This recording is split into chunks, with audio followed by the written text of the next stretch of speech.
Morning dear students. जैसा कि पता है बेटा, हमारी क्लासेस जो चल रही थी Newton second law of motion के बारे में थी। ठीक है बेटा, तो Newton second law of motion के बारे में मैंने आप लोगों को क्या चीज बताई थी डियर स्टूडेंट्स। मैंने आप लोगों को बताया था कि बेटा न्यूटन का फर्स्ट लॉ ऑफ जो मोशन जो होता है वो फोर्स को डिफाइन करता है, और जो न्यूटन का जो सेकंड लॉ ऑफ जो मोशन जो होता है डियर स्टूडेंट्स वो मेजरमेंट ऑफ फोर्स होता है। इट मींस जब हम किसी बॉडी पर फोर्स लगाते हैं, किसी बॉडी के मास पर अगर हम कोई फोर्स अप्लाइड करते हैं तो कितना फोर्स लगाते हैं डियर स्टूडेंट्स, मतलब it means measurement of force के लिए dear students Newton second law of motion को हम स्टडी करते हैं। तो डियर स्टूडेंट्स पिछली क्लासेस में मैंने आप लोगों को Newton second law of motion के बारे में क्या क्या चीजें बताई थी बेटा। मैंने आप लोगों को बताया था कि डियर स्टूडेंट्स जो अप्लाइड जो फोर्स जो होता है, अप्लाइड जो फोर्स जो होता है इट मींस एक्सटर्नल जो अप्लाइड जो फोर्स जो होता है वो डियर स्टूडेंट्स डायरेक्टली प्रोपोर्शनल होता है रेट ऑफ चेंज ऑफ किसके बेटा, मोमेंटम के होता है।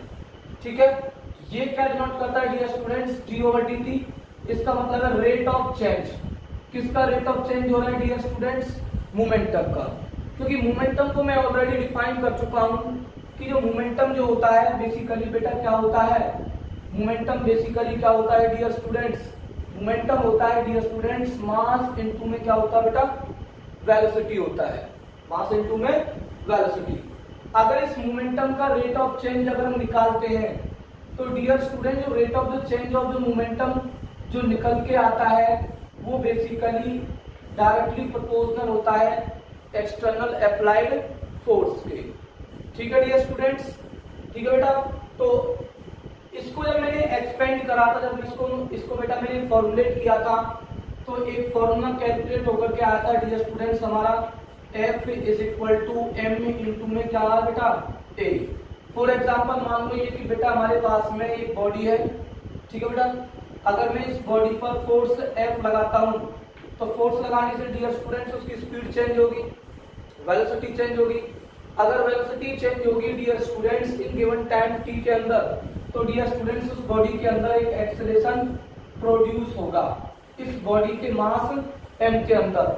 तो लगने वाला जो फोर्स जो होता है डियर स्टूडेंट्स उस वो बॉडी के मास के और उस बॉडी के अंदर प्रोड्यूस होने वाले फोर्स के क्या होता है बेटा, दोनों के प्रोडक्ट के बराबर होता है जो हम अप्लाइड फोर्स लगाते हैं डियर स्टूडेंट्स। ठीक है, अब देखो A is equal to F upon में क्या हो जाएगा बेटा, M। A is equal to F upon में M है। जैसे फॉर एग्जांपल मान लो डियर स्टूडेंट्स कि मैं बॉडी पर कांस्टेंट फोर्स अपन लगा रहा हूं। अगर मैं फोर्स कांस्टेंट लगा रहा हूं, ठीक है डियर स्टूडेंट्स, ठीक है, फोर्स अगर कांस्टेंट है तो डियर स्टूडेंट जो एक्सेलरेशन जो होगा वो इनवर्सली प्रोपोर्शनल हो जाएगा बेटा किसके, मास के होगा। इनवर्सली प्रोपोर्शनल किसके होगा बेटा, मास के। इनवर्सली और डायरेक्टली ये चीजें भी मैं आप लोगों को बता चुका हूं बेटा कि अगर एक क्वांटिटी बढ़ती है और उसके कॉरस्पॉन्डिंग में दूसरी क्वांटिटी अगर डियर स्टूडेंट उस पर भी इफेक्ट इंक्रीजिंग का ही है तो डियर स्टूडेंट्स वो क्वांटिटी एक दूसरे के डायरेक्टली प्रोपोर्शनल कहलाती है। क्या कहलाती है, डायरेक्टली प्रोपोर्शनल। ठीक है बेटा, तो यहाँ क्या हो रहा है डियर स्टूडेंट्स, A 1 अपॉन में m इनवर्स भाई A इज इक्वल टू क्या बेटा, 1 अपॉन में m है। इसका मतलब एक्सेलरेशन जो है वो इनवर्सली किसके है, मास के। अब F अगर कांस्टेंट है तो मैं इसका कांस्टेंट के लिए इसका प्रोपोर्शनलिटी लगा दूंगा और मैं यहाँ पर ये टर्म बोलूंगा कि जो एक्सेलरेशन है वो इनवर्सली प्रोपोर्शनल बेटा मास के है। इट मींस अगर मैं कांस्टेंट फोर्स लगा रहा हूं, अगर बॉडी का मास अगर ज्यादा है तो डियर स्टूडेंट्स एक्सेलरेशन कम प्रोड्यूस होगा उस बॉडी के अंदर। ठीक है बेटा। दूसरी चीज डियर स्टूडेंट्स, अगर मास बेटा अगर कम है, अगर मास को हम डिक्रीज कर देते हैं तो डियर स्टूडेंट्स एक्सेलरेशन कैसा होता है, ज्यादा होता है। ये चीज भी मैं आप लोगों को ऑलरेडी बता चुका हूं कि जैसे मान लीजिए फॉर एग्जांपल मेरे पास में बेटा एक टॉय कार है और एक डियर स्टूडेंट्स एक ओरिजिनल कार है। अगर उन दोनों पर अगर मैं सेम फोर्स लगाता हूं तो डियर स्टूडेंट्स अगर मैं सेम फोर्स लगाता हूं तो आपको पता है डियर स्टूडेंट्स कि जो टॉय जो कार है उसकी वेलोसिटी इंक्रीज कर जाती है डियर स्टूडेंट्स, और हो सकता है कि जो हमारी जो ओरिजिनल जो कार है उस कांस्टेंट फोर्स लगाने से उस बॉडी के अंदर क्या ना प्रोड्यूस हो रही है स्टूडेंट्स, मोशन प्रोड्यूस ना हो, या हो सकता है मान लो हो भी जाए तो डियर स्टूडेंट्स उसकी जो वेलोसिटी जो होगी वो उतनी एक्वायर नहीं करेगी जितनी कौन एक्वायर करेगा डियर स्टूडेंट्स, कौन करेगा बेटा, टॉय कार करेगी। कौन करेगी dear students, toy car compare to किसके बेटा, ओरिजिनल कार के। इट मींस टॉय कार का मास कैसा है डियर स्टूडेंट्स, कम है। वेलोसिटी अगर इंक्रीज हो रही है तो डियर स्टूडेंट्स उसका एक्सेलरेशन भी क्या होगा, इंक्रीज होगा। क्योंकि एक्सेलरेशन क्या होता है dear students, rate of change of velocity को बोलते हैं। अगर वेलोसिटी इंक्रीज होगी तो एक्सेलरेशन भी इंक्रीज होगा। आई थिंक आपको ये सारी चीजें पिछली क्लासेस में ही इनकी पिक्चर्स आपके सामने क्लियर हो चुकी हैं। ठीक है डियर स्टूडेंट्स, तो आज की क्लासेस में डियर स्टूडेंट्स एक और चीज ध्यान सुनो बेटा, एक चीज मैं आपको बताता हूं। अगर मास ही कांस्टेंट हो जाए, अगर मास को अगर मैं कांस्टेंट कर देता हूं, ठीक है बेटा, ठीक है बेटा, मास क्या है बेटा, कांस्टेंट है। ठीक है, जैसे मान लो मैंने दो कार ही ली है, दोनों ओरिजिनल कार ही है डियर स्टूडेंट्स, आइडेंटिकल्स हैं, तो उनका मास कैसा होगा डियर स्टूडेंट्स, कांस्टेंट होगा। अगर मास कांस्टेंट होगा तो डियर स्टूडेंट्स क्या होगा, एक्सीलरेशन डायरेक्टली प्रोपोर्शनल किसके हो जाएगा बेटा, फोर्स के होगा। इट मींस अगर फोर्स में अगर इंक्रीज करूंगा डियर स्टूडेंट्स, फोर्स में अगर इंक्रीज करूंगा तो डियर स्टूडेंट्स एक्सीलरेशन भी इंक्रीज होगा। अगर फोर्स अगर डिक्रीज होगा तो डियर स्टूडेंट एक्सीलरेशन भी क्या होगा बेटा, डिक्रीज होगा। ये चीज आप लोगों को मैं पिछली क्लास में बता चुका था। और एक चीज मैंने और आप लोगों को बताई थी कि डियर स्टूडेंट्स अगर मास को मैं अगर 2 टाइम्स कर देता हूं, 2 टाइम्स अगर मैं इंक्रीज करता हूं मास को, तो डियर स्टूडेंट जो एक्सेलरेशन जो होगा 1/m, मास कितना डियर स्टूडेंट्स 2, तो 1/2 हो जाएगा डियर स्टूडेंट्स। तो कहने का मतलब क्या है कि एक्सेलरेशन इनवर्सली प्रोपोर्शनल मास के है। मतलब मास अगर 2 टाइम्स अगर इंक्रीज हो रहा है तो एक्सेलरेशन क्या हो जाएगा डियर स्टूडेंट्स, 1/2 टाइम्स क्या होगा डियर स्टूडेंट्स, डिक्रीज हो जाएगा। क्या हो जाएगा बेटा, डिक्रीज। अगर या इस वाली कंडीशन को देखो, अगर मास कांस्टेंट है बेटा तो फोर्स अगर डियर स्टूडेंट्स 2 टाइम्स है, 2 टाइम्स अगर मैं इंक्रीज कर रहा हूं डियर स्टूडेंट्स तो एक्सीलरेशन भी बेटा 2 टाइम्स ही क्या होगा बेटा, इंक्रीज होगा, क्योंकि वो उसके डायरेक्टली प्रोपोर्शनल है। डायरेक्टली और इनवर्सली की मैं आपको पहचान बता चुका हूं डियर स्टूडेंट्स कि जो डायरेक्टली अभी आपको देखना होगा कि अगर एक क्वांटिटी एक्सीलरेशन अगर ऊपर है तो ये ऊपर ही है। इनवर्सली में आप लोगों को पता चलेगा कि ये जो क्वांटिटी जो रहेगी ये इसके इनवर्सली प्रोपोर्शनल, जो दूसरी जो क्वांटिटी होगी वो 1/, होगी 1/m होगा। जो भी कोई भी क्वांटिटी एक दूसरे के साथ में इनवर्सली प्रोपोर्शनल हो सकती है। तो उसकी पहचान के लिए डियर स्टूडेंट्स आप लोग ध्यान रखना कि ये वाली क्वांटिटी दूसरे वाली जो रिलेशन है, अगर उसके नीचे अगर कोई डिनोमिनेटर है तो डिनोमिनेटर जो होगा डियर स्टूडेंट्स उस दूसरी वाली फिजिकल क्वांटिटी के क्या होगा बेटा, इनवर्सली प्रोपोर्शनल होगा। और यहाँ ऐसा नहीं होगा। ठीक है बेटा, यहाँ दोनों ही न्यूमरेटर्स होंगे डियर स्टूडेंट्स, वो मतलब ऊपर ही होंगे। यहाँ 1/, नहीं होगा ऐसे करके, 1/, जहां होगा वहां इनवर्सली होगा, जब 1/, नहीं होगा डियर स्टूडेंट्स इस तरीके की फॉर्म होगी।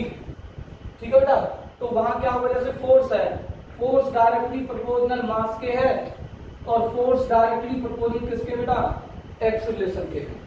ठीक है, अगर मास बढ़ेगा तो फोर्स भी बढ़ेगा, अगर मास घटेगा तो फोर्स भी घटेगा, अगर एक्सीलरेशन बढ़ेगा तो फोर्स बढ़ेगा, अगर एक्सीलरेशन घटेगा तो फोर्स घटेगा डियर स्टूडेंट्स। ये आप लोगों को क्लियर समझ में आ चुका है बेटा, पिछली क्लास में आप लोगों को बता चुका हूं। इसकी इस फॉर्मूले की हेल्प से हम क्या करेंगे डियर स्टूडेंट्स, फोर्स को कैलकुलेट करेंगे बेटा। ठीक है, तो आप लोग ध्यान से सोचते चले जाना। मैं आपको थोड़ी सी डेफिनेशंस आपको मैं कराने वाला हूं, उन चीजों को आप ध्यान से देखोगे। देखो बेटा, फोर्स की जो यूनिट होती है ना, 2 types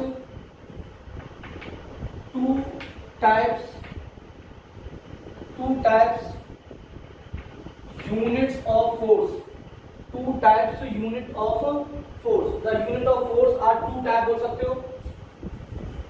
The units of force are of 2 type. Are of two type dear students, ठीक है। वन है बेटा हमारे पास में एब्सोल्यूट यूनिट है, एब्सोल्यूट यूनिट होती है डियर स्टूडेंट्स, और दूसरी यूनिट होती है डियर स्टूडेंट्स ग्रेविटेशनल यूनिट होती है। कौन सी यूनिट होती है बेटा? ग्रेविटेशनल यूनिट, या इसको हम बेटा प्रैक्टिकल यूनिट भी बोलते हैं। क्या बोलते हैं डियर स्टूडेंट्स? प्रैक्टिकल, ठीक है बेटा, प्रैक्टिकल यूनिट भी बोलते हैं इसको हम, प्रैक्टिकल यूनिट। एब्सोल्यूट यूनिट्स क्या है डियर स्टूडेंट्स, इस चीज को आप समझें, ठीक है। यूनिट्स के सिस्टम डियर स्टूडेंट्स फोर्स के दो हैं, एक तो एब्सोल्यूट यूनिट होती है और एक होती है ग्रेविटेशनल यूनिट होती है। इसी को समझें आप लोग। एब्सोल्यूट यूनिट में एसआई यूनिट जो होती है, एब्सोल्यूट यूनिट में अगर हम एसआई की बात करते हैं फोर्स की को, तो डियर स्टूडेंट्स क्या यूनिट होती है? न्यूटन होती है डियर स्टूडेंट्स। क्या होती है बेटा? न्यूटन होती है। और अगर मैं सीजीएस यूनिट के बारे में अगर मैं देखता हूं डियर स्टूडेंट्स, एब्सोल्यूट यूनिट में ऑन सीजीएस यूनिट अगर देखता हूं फोर्स की, ठीक है बेटा, तो क्या होगी डियर स्टूडेंट? फोर्स की जो यूनिट होती है वो होती है बेटा, क्या होती है? डाइन होती है। क्या होती है? डाइन। तो absolute unit of force on CGS system, on CGS system, तो सीजीएस सिस्टम में क्या है डियर स्टूडेंट्स? डाइन है। और एसआई सिस्टम के अंदर डियर स्टूडेंट्स, एसआई सिस्टम के अंदर जो absolute unit on SI unit newton है, और absolute unit on CGS system dear students क्या है? न्यूटन है। अब इनको हम कैसे डिफाइन करेंगे डियर स्टूडेंट्स, अब आप लोग इस चीज को ध्यान से समझेंगे। बेटा फोर्स क्या होता है? F is equal to M into में क्या होता है बेटा? ए होता है। F is equal to M into में होता है मास इंटू में एक्सेलरेशन होता है, ठीक है बेटा। तो देखो, अब देखो फोर्स की यूनिट क्या है बेटा? न्यूटन, ठीक है बेटा। मास की क्या है डियर स्टूडेंट्स? किलोग्राम होती है। और एक्सेलरेशन की क्या होती है डियर स्टूडेंट्स? मीटर पर सेकेंड स्क्वायर होती है बेटा, मीटर पर सेकेंड स्क्वायर। तो ध्यान रखना, न्यूटन जो है वो किलोग्राम मीटर पर सेकंड के लिए क्या होती है डियर स्टूडेंट्स? बराबर होती है, आप लोग ध्यान रखना, मीटर पर सेकंड स्क्वायर। तो एसआई सिस्टम में जो फोर्स की जो यूनिट है dear students on absolute unit kilogram metre पर सेकंड स्क्वायर भी होती है, या उसको डियर स्टूडेंट्स हम क्या बोलते हैं? न्यूटन भी बोलते हैं। तो 1 न्यूटन कैसे डिफाइन होगा डियर स्टूडेंट्स? न्यूटन क्या है? फोर्स की यूनिट है। तो 1 न्यूटन फोर्स कितना होगा उस चीज को हमें डिफाइन करना है डियर स्टूडेंट्स। जैसे मान लो डियर स्टूडेंट्स मेरे पास में यहाँ पर ये कोई बॉडी है जिसका मास कितना है डियर स्टूडेंट्स? 1 किलोग्राम है, ठीक है बेटा। और मैं इस पर फोर्स लगा देता हूँ, F फोर्स लगा रहा हूँ डियर स्टूडेंट्स, और F फोर्स लगाने से इस वाली बॉडी के अंदर कितना एक्सीलरेशन प्रोड्यूस होता है डियर स्टूडेंट्स?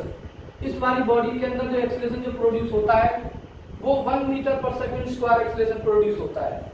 तो ध्यान से देखो इस चीज को, मतलब कहने का मतलब यह है कि अगर किसी बॉडी का मास अगर 1 किलोग्राम है और उस वाली बॉडी के अंदर अगर एक्सीलरेशन डियर स्टूडेंट्स 1 मीटर पर सेकंड स्क्वायर एक्सीलरेशन प्रोड्यूस हो रहा है, तो डियर स्टूडेंट्स ये क्या होगा बेटा?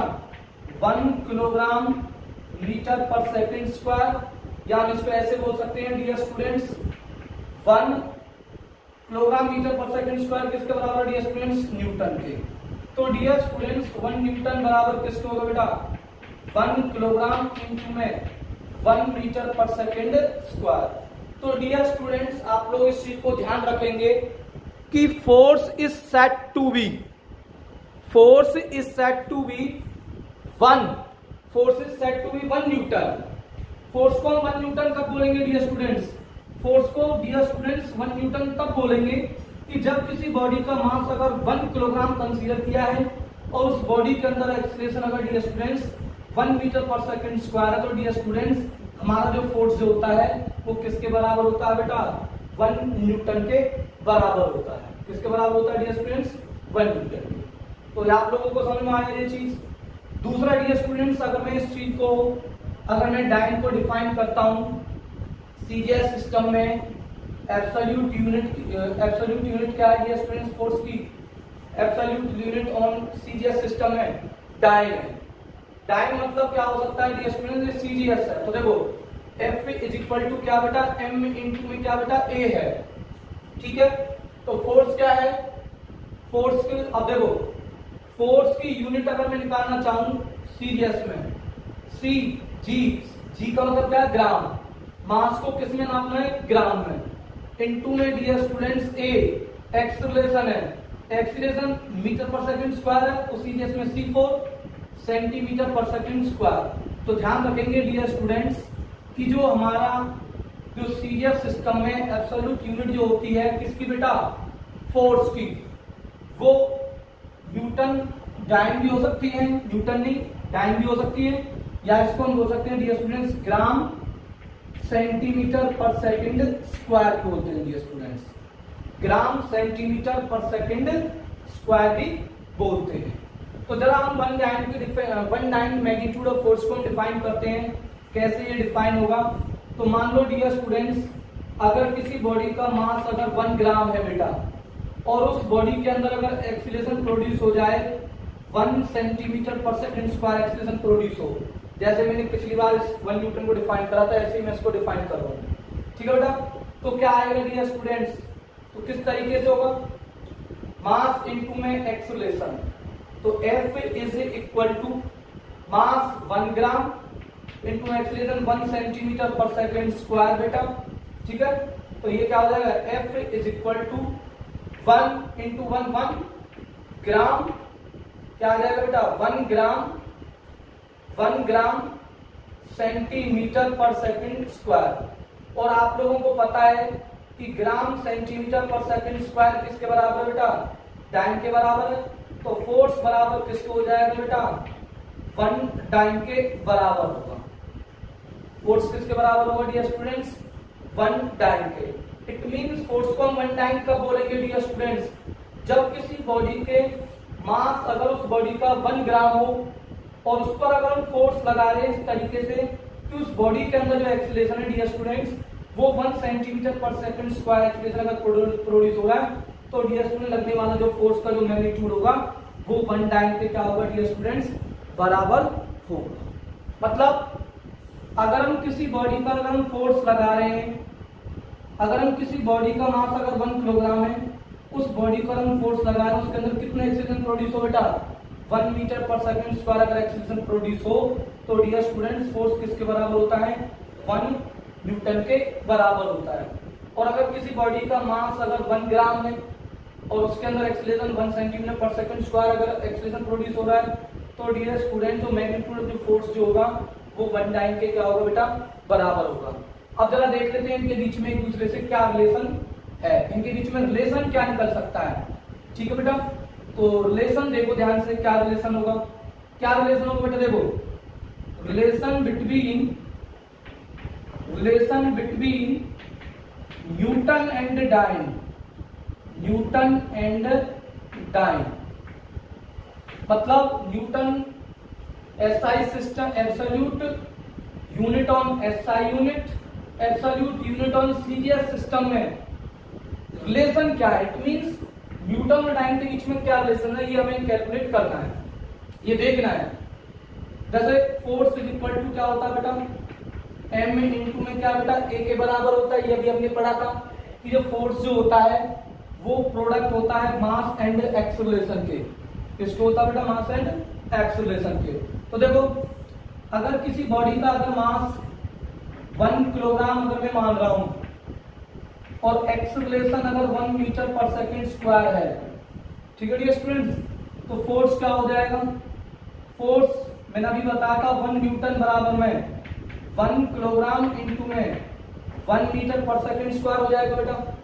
अब देखो ये तो एसआई है ही, मुझे एसआई और सीजीएस में न्यूटन और डाइन रिलेशनशिप लाना है। ये एसआई है, न्यूटन यहाँ पर तो है, तो मैं इसको ऐसे रहने देता हूं और इसको मैं किस में कन्वर्ट कर देता हूं बेटा? सीजीएस में कन्वर्ट कर देता हूं इसको मैं। मतलब ग्राम किलोग्राम को ग्राम में और मीटर पर सेकंड स्क्वायर को किसमें डियर स्टूडेंट सेंटीमीटर पर सेकंड स्क्वायर में कन्वर्ट कर देता हूँ, तो क्या होगा 1 न्यूटन बराबर में 1 किलोग्राम में ग्राम कितने होते हैं डियर स्टूडेंट्स, 1 किलोग्राम बराबर किसको होता है बेटा 1000 ग्राम का होता है। और आप लोगों को मैं बता चुका हूँ बेटा एक्सेलरेशन कितना है बेटा, एक्सेलरेशन है 1 मीटर पर सेकंड स्क्वायर है। अगर मैं इसको मैं ऐसे लिख सकता हूँ 100 सेंटीमीटर पर सेकंड स्क्वायर, क्योंकि 1 मीटर में सेंटीमीटर कितने होते हैं बेटा 100 सेंटीमीटर होते हैं। तो A is equal to 1 metre पर सेकंड स्क्वायर लिखो या 100 सेंटीमीटर पर सेकंड स्क्वायर लिखो। ऐसा करने से देखो क्या होता है 1 न्यूटन बराबर में 1 न्यूटन बराबर में 1 किलोग्राम, 1 किलोग्राम मतलब 1000 ग्राम इनटू में 1 मीटर पर सेकंड स्क्वायर जब मैं क्या लिख सकता हूँ बेटा मैं 100 सेंटीमीटर पर सेकंड स्क्वायर बेटा।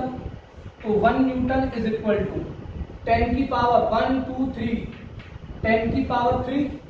अगर मैं इसको मल्टीप्लर में लिख सकता हूं तो मल्टीप्लर है ये मल्टीप्लर 10 की पावर 3 ग्राम इनटू में 100 सेंटीमीटर 100 का लिख सकता हूं बेटा मैं 10 की पावर 2 ठीक है बेटा सेंटीमीटर पर सेकंड स्क्वायर। तो 1 न्यूटन बराबर में बेटा 10 की पावर 3 और 10 की पावर 2 बेस के जब सेम होते हैं तो पावर क्या होती है डियर स्टूडेंट्स ऐड हो जाती है। पावर क्या हो जाती है डियर स्टूडेंट्स ऐड। तो पावर ऐड होंगी तो क्या बनेगा डियर स्टूडेंट्स ये 10 की पावर 2 और 10 की पावर 3 10 की पावर 5 ग्राम सेंटीमीटर पर सेकंड स्क्वायर। ग्राम सेंटीमीटर पर सेकंड स्क्वायर, ग्राम सेंटीमीटर पर सेकंड स्क्वायर किसके बराबर डियर स्टूडेंट्स डाइन के बराबर है। तो 1 न्यूटन बराबर में 10 की पावर 5 डाइन के बराबर होगा। तो ध्यान रखना बेटा 1 न्यूटन कितने डाइन के बराबर होता है बेटा 10 की पावर 5 डाइन के बराबर है। अगर मैं 1 डाइन बराबर लिखना चाहूं तो 1 डाइन बराबर लिखूंगा तो क्या हो जाएगा बेटा 10 की पावर -5 न्यूटन के बराबर हो जाएगा। ठीक है, तो आई होप आपको ये समझ में आ गया है।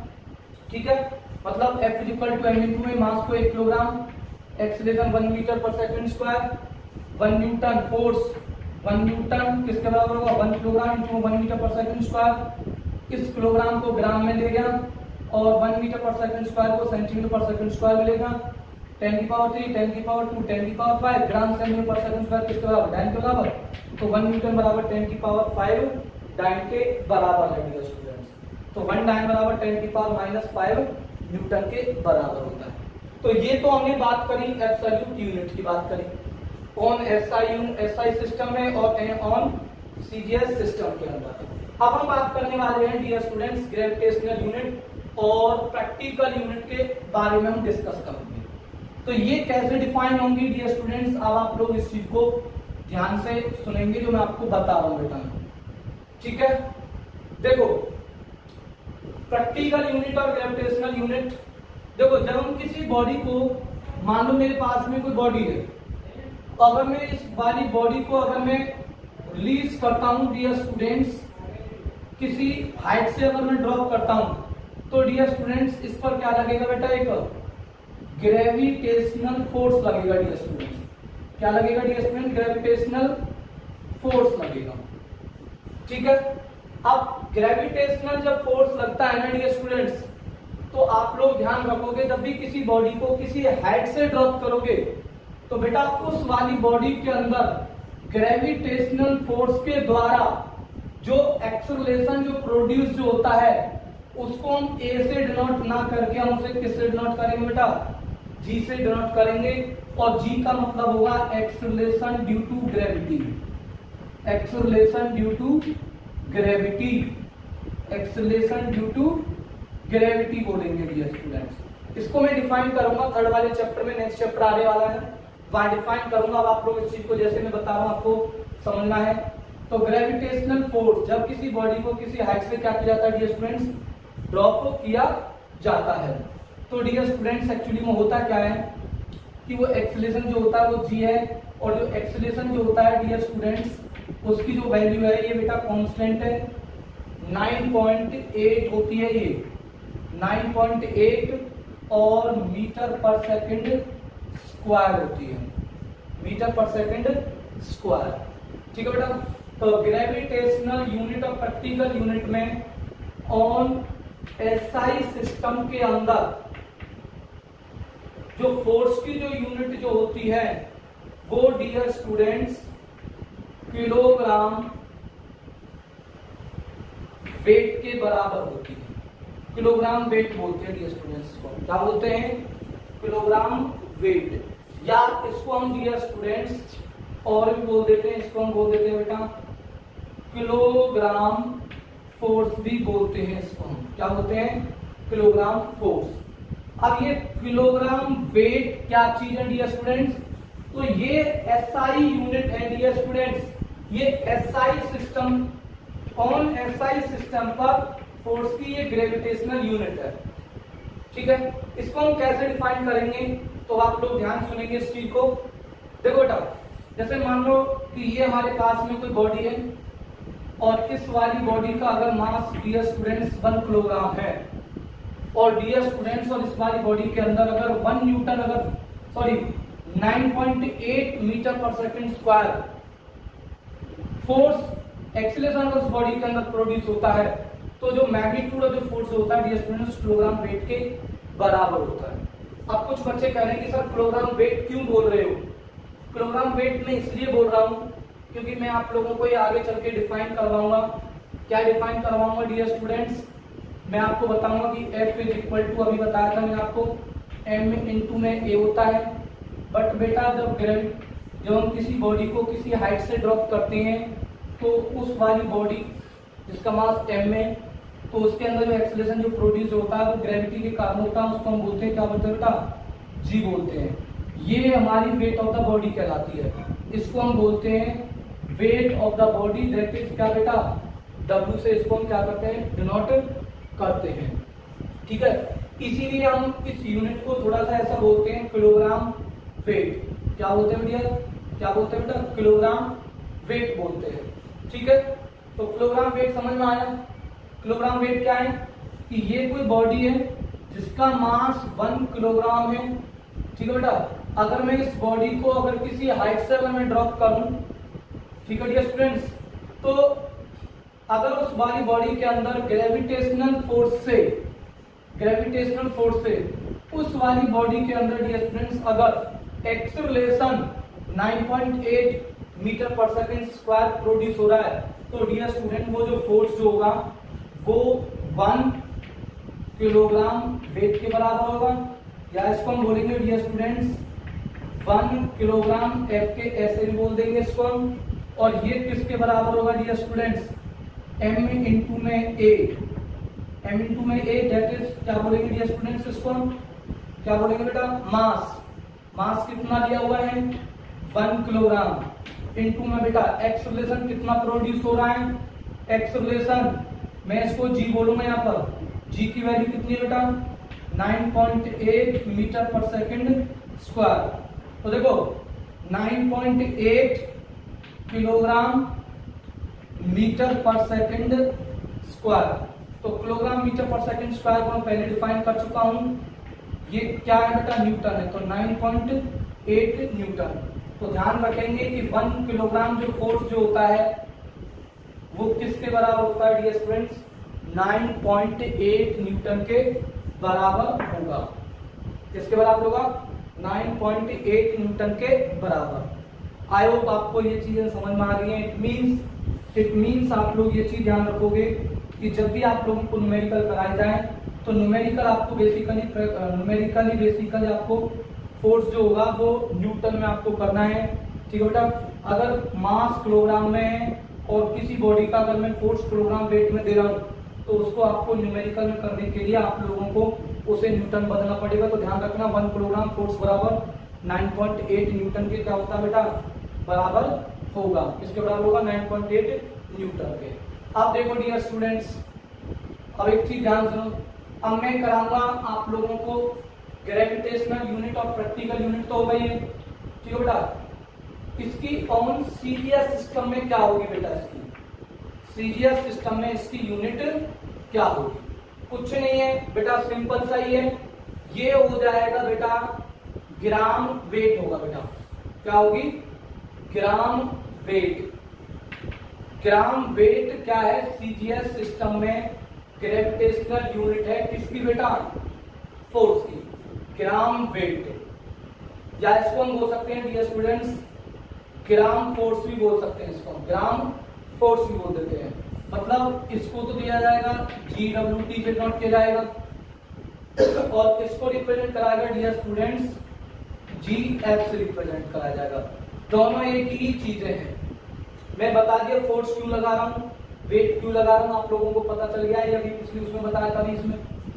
तो देखो डियर स्टूडेंट्स, अगर मान लो मैं किसी बॉडी को किसी हाइट से अगर मैं ड्रॉप कर रहा हूँ और उस वाली बॉडी का मास सीजीएस में मास कितना होगा डियर स्टूडेंट्स, अगर मान लो मैं 1 ग्राम मास लेता हूं डियर स्टूडेंट्स, क्या लेता हूं, ठीक है बेटा, क्या 1 ग्राम में मास लेता हूं तो डियर स्टूडेंट्स से ड्रॉप होगी, ठीक है।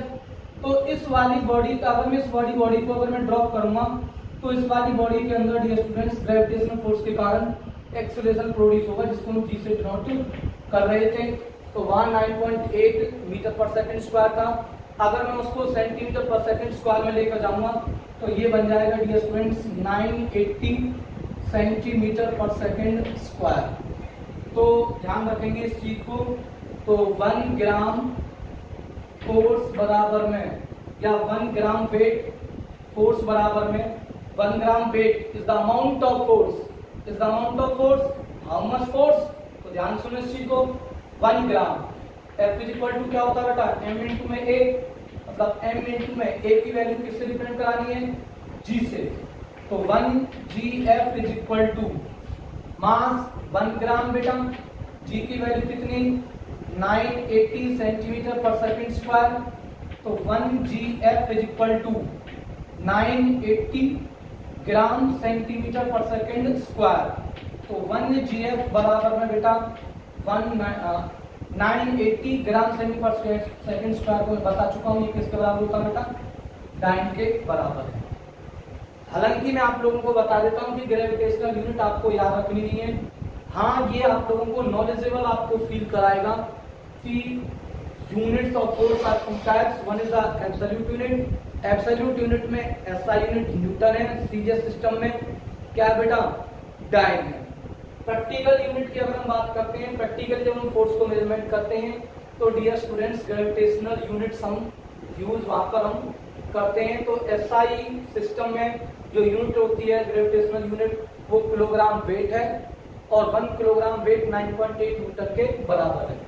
तो gravitational units on CGS system में ग्राम वेट है या ग्राम फोर्स है और 1 ग्राम फोर्स 980 न्यूटन के क्या होता है डियर स्टूडेंट्स, बराबर होता है।